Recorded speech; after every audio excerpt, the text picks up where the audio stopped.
Hey, it's Shane with GotAround.com. This video is the absolute beginner's guide to stretching and flexibility. So I want to make this video because I make a lot of videos about how to do the splits and how to do a back bend and touch your head to toe and all these advanced flexibility moves, and yet some of my most popular videos are for complete beginners. So I want to reach out to that audience again and make a video specifically for you.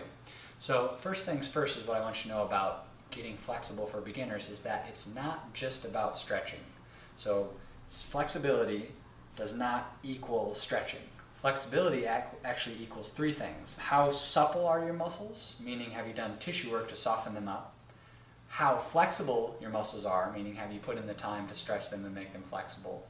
But also how much strength do you have to pull yourself into a range of motion? So let me give you an example of what I'm talking about. Say you're trying to make your hamstrings flexible.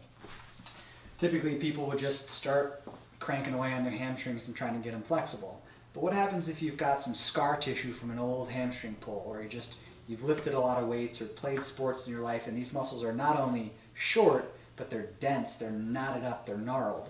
You need to learn how to do massage on them, which I have several videos for, to soften them up, which will then make your stretching more effective. So that's tissue work plus stretching plus strengthening equals flexibility. So what do you mean strengthening to increase your hamstring flexibility? Well, in addition to having length on this side to be able to pull yourself deeper into a stretch, you also need strength on this side to pull yourself deeper into a stretch. And this goes for every range of motion in the body.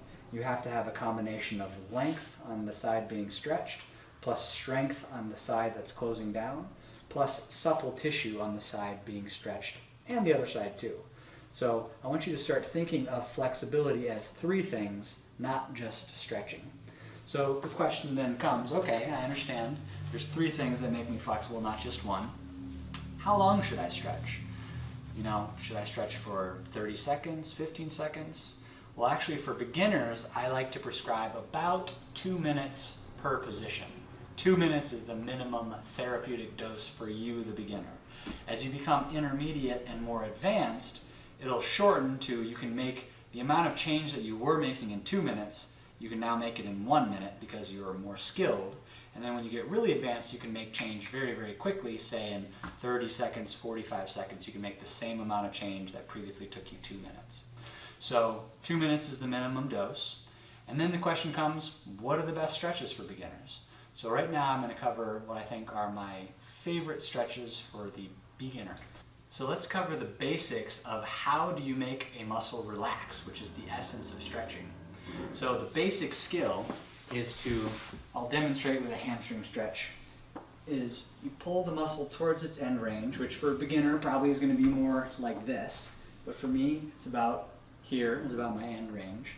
And then how you can make the muscle here relax is a couple ways. You can just take a big breath and then sigh and sink, actually making a little bit of a sound, even if it's very subtle. Kind of a sighing exhale will turn that muscle off and allow it to move into new range. So I'm gently pulling back the whole time, not very strong, just gently.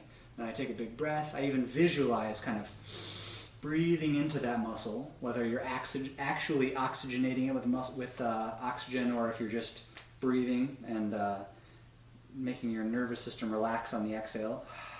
Doesn't really matter. Just the visualization and the sound makes a big difference. So I'm picturing my hamstring muscle in my mind. I breathe into it, sigh and sink, breathe into it, sigh and sink.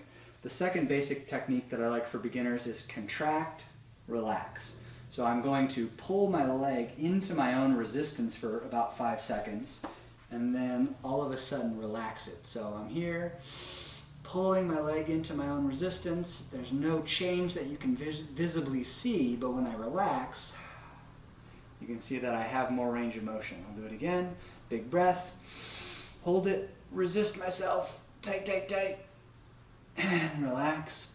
You don't want to go for absolute maximal contraction. It should just be a firm, smooth, medium contraction and then a relaxation. You can play with lighter contractions and harder contractions, longer contractions, shorter contractions. it doesn't really matter as long as you turn the muscle on in a smooth fashion and then totally relax it all of a sudden. If I'm actually stretching a beginner's hamstrings, I'll tell them, okay, we're going to go to your end range, take a big breath, resist me, push against me, push, push, push, and then I tell them, try to surprise me with how fast you let go. So they're pushing, pushing, and then ideally they shut off. Inevitably in the beginning I say relax, and they go, like kind of, sort of relax, but that's the skill of stretching which you'll get better at over time. So that's the basics of how to get a muscle to relax. The first stretch I want to show you is a beginner's calf stretch. So I like to use a wall because they're ubiquitous, you can find them anywhere. What you're going to do is try to stretch right back here. And you're going to do that by taking a nice long step back, hands on the wall, other leg comes forward, and then with your leg completely straight, you're going to bring your hip crease towards the wall. Hip crease towards the wall until you feel a stretch on the back of your legs. You can shift side to side to find just the angle that you want. You're aiming to find a stretch right back here. So your leg is straight, hip crease forward, and then you're going to breathe and relax. Let the stretch sink in. Or you're going to contract, relax. So I'm going to pretend like on my back foot I'm stepping my toes into the ground for 5 seconds at a medium intensity. So I step, step, step, step, step, and then I relax and take up the slack if it's there. Another way of intensifying this position is to put your elbows on the wall and bring this other leg back behind and then pull the hip forward.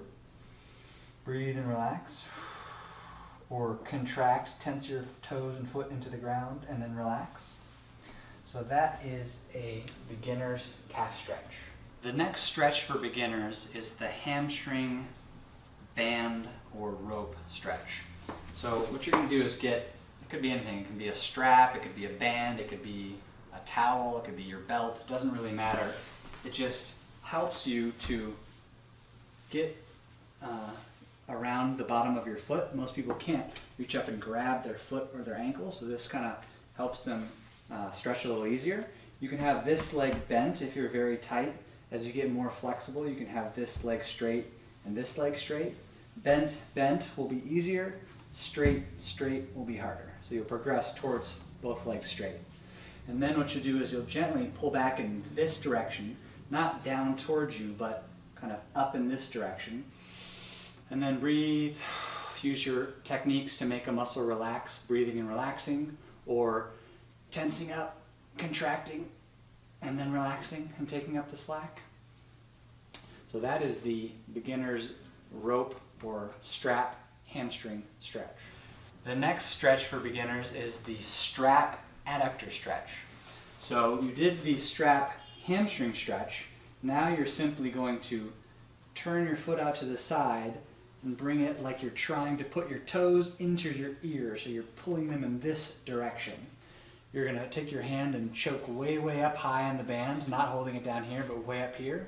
Leg falls out to the side. This other knee falls out to this side. And you pull the foot up in this direction to stretch these inner adductors. So you breathe and relax here. If you're going to use the contract, relax technique, I would pull my leg in this direction like I was trying to do this motion, but I'll resist myself. So I take a big breath, pull, pull, pull, pull, pull, relax, take up the slack. So that is the beginner adductor strap stretch. The next stretch is the wall glute stretch for beginners. I like this stretch because the wall gives you more points of contact, which makes you feel more stable in the stretch, and it allows you to get pushed with a little assistance deeper into the stretch. So let me show you what it looks like. You're going to turn and get your butt close to the wall, lay on your back, and kind of turn until your feet are on the wall. If you're less flexible, you'll want to scoot away from the wall. If you're more flexible, you'll scoot closer to the wall. But you're going to bridge your hips up, cross one leg over the other. And the first position that you're going to try is you're going to grab your shin with both hands. You're going to block your knee away from you with your elbow. So I'm pushing against my own knee. That kind of twists me into hip external rotation. So you block the knee away, both hands on the shin. Toes cock up towards the knee. That protects the knee from any kind of strain in this position, so always keep your foot cocked up like this. Press the knee away, stick your butt out like you're trying to touch the wall with your butt, and then drop your hips down until you feel a stretch. From here, breathe and relax. Or contract everything, just tighten everything in your lower body up and relax it. Or you can kind of shift around and find slightly different angles. Find the angle that feels the best for you. And then position number 2 here is you bridge your hips back up. I'm going to barely slide my ankle down and across just a little bit more. Not extremely like this, but just a little bit more. You should still have kind of this part of your ankle contacting the thigh. And now, instead of blocking the knee away, I'm going to try to hug the knee in tight, pull down with this elbow and pulling this as far down as I can. For you, it might just be kind of like this, but eventually you want to try to hug this whole kind of knee area. Again, toes cock up towards the knee. That protects this knee from strain. And then you drop your hips down towards the ground. The very final step here is to walk your foot out just a little bit wider, and this knee drags out to the side just a little bit. This is usually a very deep, very good glute stretch for beginners, so give it a shot. The next stretch for beginners is the wall quad stretch. So what you're going to do is you're going to put something soft on the ground, carpet, a pad, a pillow, anything to kind of keep your knee comfortable. You're going to try to get your shin flush with the wall. Now note, if this is too intense, then what you can do is bring your knee off the wall a little bit, and that will make it less intense. But you want to work your way to where you get the entire shin flush with the wall. And then lean to the side and get this other leg up in front of you. From here, don't arch your back, keep your ribs down, and then you're going to push this hip crease forward towards the ground until you get a stretch up and down this front quad. As I said before, for a lot of beginners, this is very, very tight because they've never really stretched their quads. They've been sitting for most of their life and have never stretched these muscles. You should be able to eventually, after weeks and months of practice, get your hip forward, squeeze your butt firmly to push yourself into hip extension, and that shouldn't freak you out. It shouldn't feel that intense because you've kind of slowly worked out the flexibility of these quad muscles. But in the beginning, you might have to bend your hip a little bit. You might have to scoot your knee away from the wall and then push your hip forward, but work your way towards this full hip extended position. The next step in this quad stretch is to, again, keep your rib cage down, keep your butt squeezed, and then come more upright, maybe to this position. It's also helpful if you can have like a chair or a foam roller or something to kind of hold you into this position. But the key thing to not do is to not arch your back and come up like this. This is a cheat. This is arching your back instead of stretching your hip. So keep your rib cage down, your glutes lightly engaged, but try to come more upright in this position, either onto an elbow, or you can press up into this position and then breathe and relax, or contract and relax. In this position, how you contract, relax is you either lightly kick your foot into the wall. So right now I'm pressing my foot backwards into the wall for 3, 2, 1, and then I relax. And then I take up the slack if it's available. Or I can drag my knee into the ground, which activates my hip flexors, dragging my knee into the ground. 3, 2, 1, exhale. Take up the slack if it's available without arching my back. And so that is a somewhat advanced feeling stretch, but you can modify it to the beginner level, so don't be afraid to try it. The next beginner stretch is the kneeling hip flexor stretch. So what you're going to do is you're going to turn sideways. Make sure you have something soft underneath your knee. You're going to come to a long lunge position and start very upright. You're going to first get your rib cage down and squeeze your butt, and then come forward until you feel a stretch kind of right here in the front of your hip. Breathe and relax. Visualize this muscle. When you relax, see if there's any room to go a little bit deeper. You can kind of wiggle around. I like to kind of side bend a little bit. That kind of catches some of the other hip flexor muscles, namely the iliacus muscle. So I'm kind of side bending a little bit, breathing and relaxing. Or if you want to play with the contract, relax technique, how you do that is you can kind of slide this knee into the ground as if you were doing this motion with this back thigh, and at the same time pull this heel into the ground. So like a scissor would be squeezing the ground like that.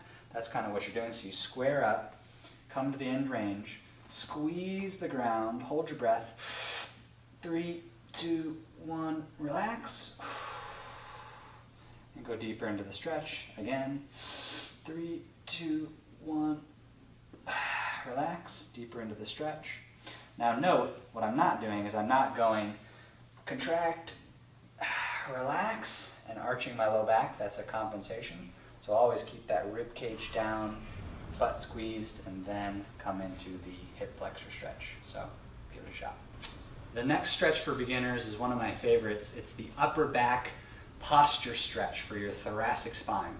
So you'll need some kind of foam roller or something similar. It can be the soft edge of a chair, or I've seen people do it over the edge of a car. You can do it almost anywhere. You just need something to lay back and leverage over, but a foam roller is really ideal for this for beginners.